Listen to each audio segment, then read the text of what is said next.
خیبر پختونخوا حکومت نے قبائلی عوام کو بلدیاتی نظام سے متعلق آگاہی کے لیے سفیر بلدیات مہم کا آغاز کر لیا۔ اپنی نوعیت کے منفرد اور پہلے منصوبے کی افتتاحی تقریب پشاور کے نجی ہوٹل میں منعقد ہوئی۔ جس طرح ہم نے سیٹل ایریا میں دیکھا ہے، نیک شگون ہے، لیکن ہمارے لیے کچھ نہ کچھ کمپلیکیشنز اس لیے پیدا کرے گی کہ وہاں پہ مختلف سیاسی پارٹیاں ہیں، اس کے علاوہ جو ہے، لیکن ایز اے اتحادی party, as a collision party, انشاءاللہ ہم ان کو ویلکم کہتے ہیں۔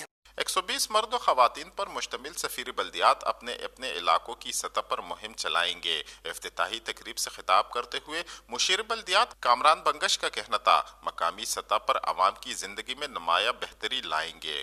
ترقی کا ایک ایسا دور شروع ہونے والا ہے انشاءاللہ قبائلی اضلاع میں، اور میں لوکل گورنمنٹ جیسے شاہرام صاحب نے لیڈ کیا ہے سال سوا سال، میں ان کے انیشیٹوز کو آگے بڑھاؤں گا، اور اسپیشل ایمفیسائز رہے گا قبائلی اضلاع میں، اور ساتھ ہی ساتھ جو انڈر سرو ڈسٹرکٹس ہیں خیبر پختونخوا کے۔ تقریب سے خطاب میں وزیر صحت شاہرام خان ترکی کا کہنا تھا، گھر کی دہلیز پر اب لوگوں کے مسائل حل ہوں گے، منتخب نمائندے سفیر بلدیات کی معاونت کرے۔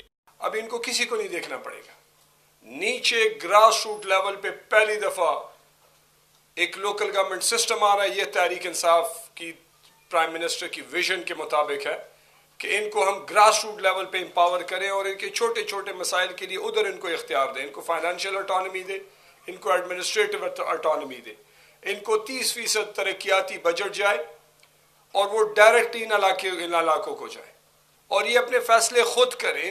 تقریب کے موقع پر صفائی کی نئی گاڑیاں بھی متعلقہ اضلاع کے ڈپٹی کمشنروں کے سپرد کر دی گئی۔ کیمرامین عبدالرزاق کے ساتھ محمد سرمد، پشاور اب تک۔